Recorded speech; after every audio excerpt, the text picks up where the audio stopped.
G'day everybody, Patrick here, and today I'm going to be starting a tutorial on the Serverless Framework.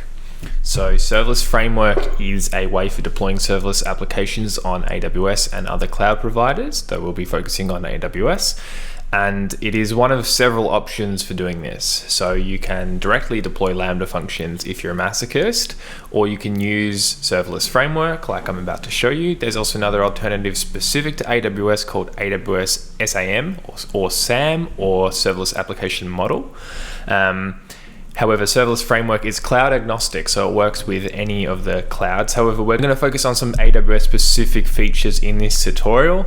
So we're going to be using AWS for that. So some prerequisites before we begin this tutorial. The first thing is you'll need to have Node.js installed, and you'll need to have a working knowledge of Node.js. I do like to not hold back when it comes to the difficulty of the language features I use. So you may just follow along, and if you get confused, you can look them up as you go, or you might want to go and follow a bit of a Node.js course first, or just read through the docs. Up to you. If you're confident with Node.js, it won't be a problem. Nothing beyond a basic intermediate level, really.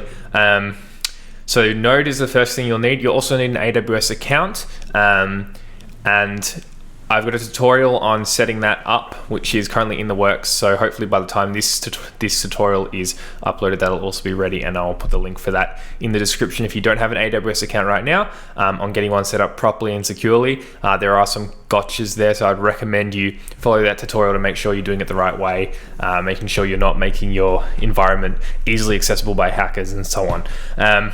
So those are the two things. From that, we need to install Yarn using the Node Package Manager. So if you haven't done that before, it's just going to be npm I for install -g for global. So you're installing to your whole operating system, Yarn. And you run this, you'll have the Yarn command available.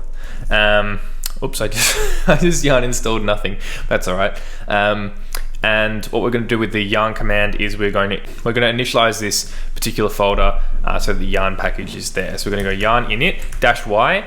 What that's going to do is going to answer yes to all the questions, so we don't have to provide any of our own input. And that creates a package.json file. So we now have a way of installing various dependencies. So one dependency we need to install is the Serverless Framework. So it goes by serverless. So you can go yarn add serverless.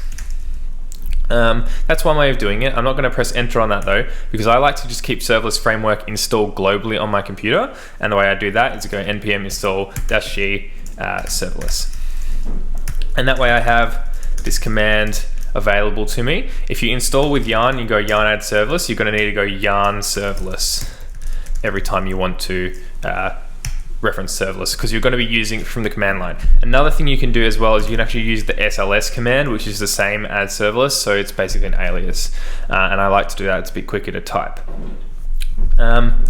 However, before we get all that properly set up, I just want to go a little bit into some background here and talk about why you might want to use Serverless Framework and what you can accomplish with it. So for that, I actually did a presentation a couple of months ago on this.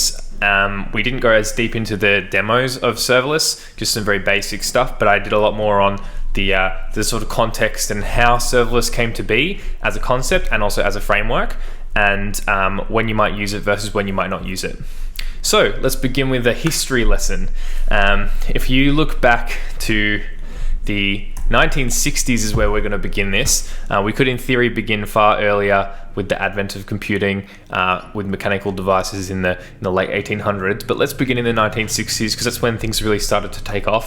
And we're going to talk about how did the cloud come to be and how did serverless come to sit on top of the cloud and become relevant. So back in the 60s, computers weren't in houses really, they were just in big businesses to do things like calculating various equations for accounting or for financial maths and or flight paths, things like that. Just very mathematical and science oriented usage, and nothing that resembles what we know today in terms of personal computers, laptops, smartphones, and so on. They were massive and they were really hard to use. You wouldn't be able to program this in anything that resembles how you would program a computer these days. It's like a physical card that you're using to store that program. Now, if we fast forward about 40 years to the early 2000s, this is when personal computing really took off. Now, obviously, there were personal computers before that, but this is when it sort of became a very big thing. We had Microsoft Windows completely changed the industry. Computers were used by families, businesses, schools, not just big corporations. And by the year 2005, 68% of American adults were online. So we sort of think of like online and the internet as the next stage after the personal computer revolution, but they sort of happened within a decade or two of each other, really. And the mid 2000s, between 2000 and 2005, was sort of the takeoff point there. Now the question becomes, how do we serve all of the millions of people who want to access MySpace, Wikipedia, Google, MSN, and so on? And the answer to that is data centers. Big ones, and lots of them. So Google's going to have its own data center, MSN's got its own data center, MySpace, Wikipedia, all of these websites. Some of them are still around, some of them not so much these days when you think of MSN and MySpace, for example. But there's a problem. What if you're a smaller company and you want to put information online available to consumers? Yes, there's like small web hosts, and a lot of really small businesses would just use that. But if you're a company that wants to do something a bit more complicated than that, you basically need to buy your own data center, and that's expensive. You've got all this capital that you're buying in terms of the data center equipment, the computation, the storage, and the networking and everything. And then there's also the problem of, let's say, your Instagram in the year 2009, 2010. What happens when your startup's growing 1,000 times in 6 months? You'd need to buy all that capital, which is not what Instagram did. We'll talk about in a second how they did that. And you obviously know the answer if you subscribe to this channel, which is just they use the cloud. Now, the third thing is what Amazon refers to as undifferentiated heavy lifting. So if a company focuses all its efforts on maintaining a really well-maintained data center with efficient network access and storage that is redundant and so on, then it loses focus on its core value proposition, which for most companies is not that, unless they're a data center company. So when it comes to most companies, let's say Instagram's another good example again. Instagram excels in making a social network that is really easy to use and really engaging.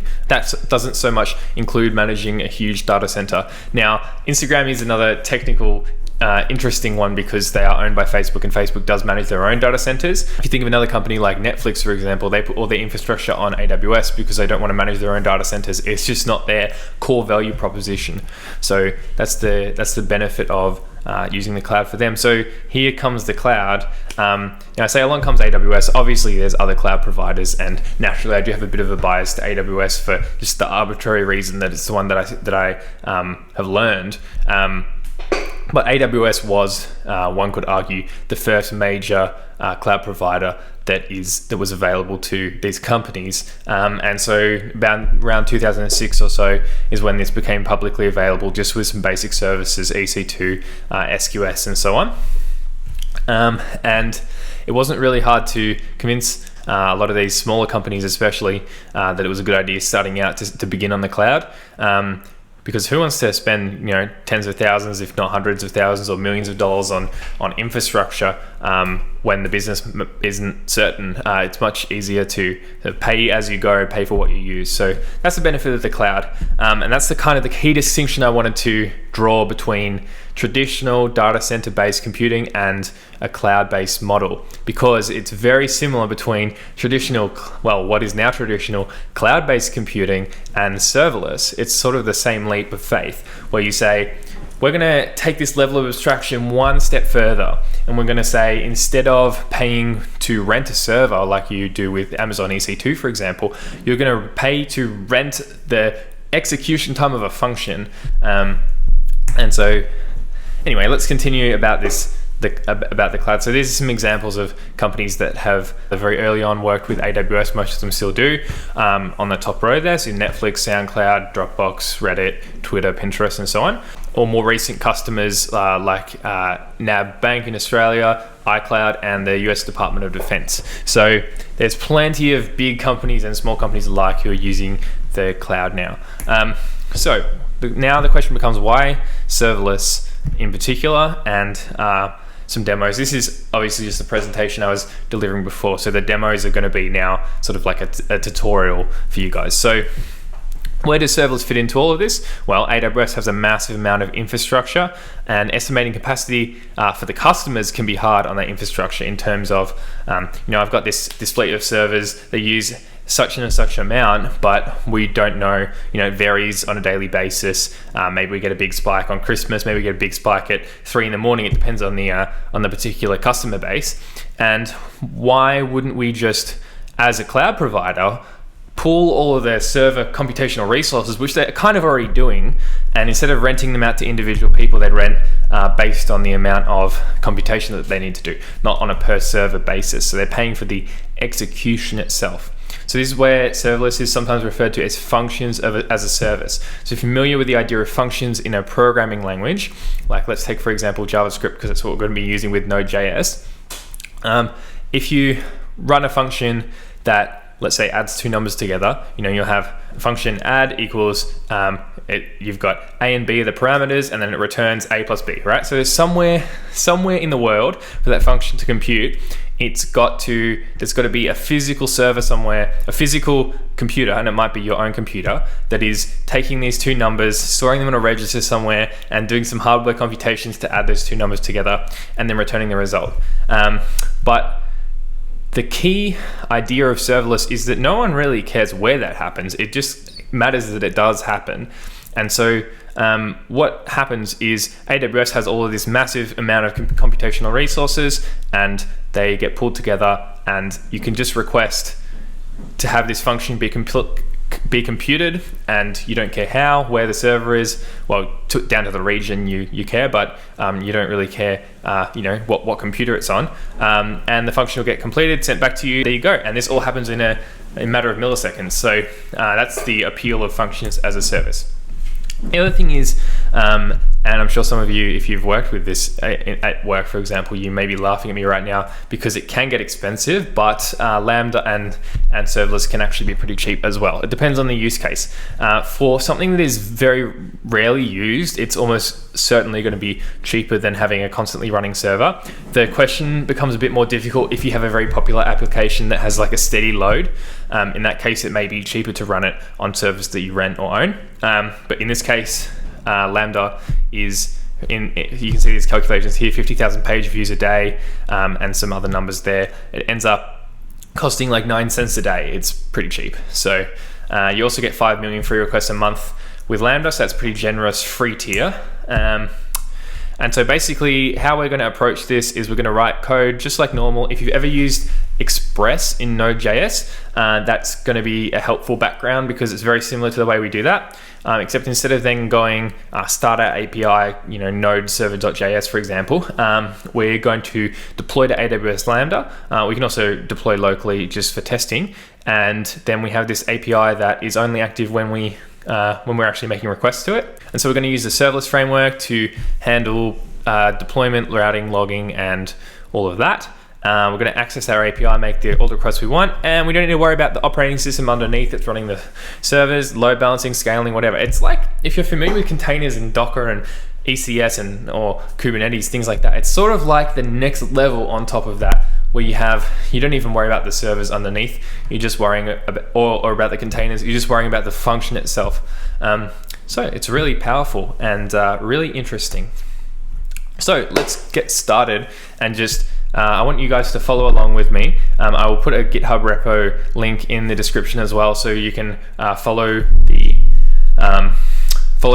and if you get stuck, you can just refer to the code that I've already written. But I want you to follow along basically word for word what I'm doing, and you'll start to see it all come together, and it's going to be really interesting. All right, looking forward to it, guys. Thanks for watching part 1 of the video, and I'll see you guys in part 2. Catch you guys later.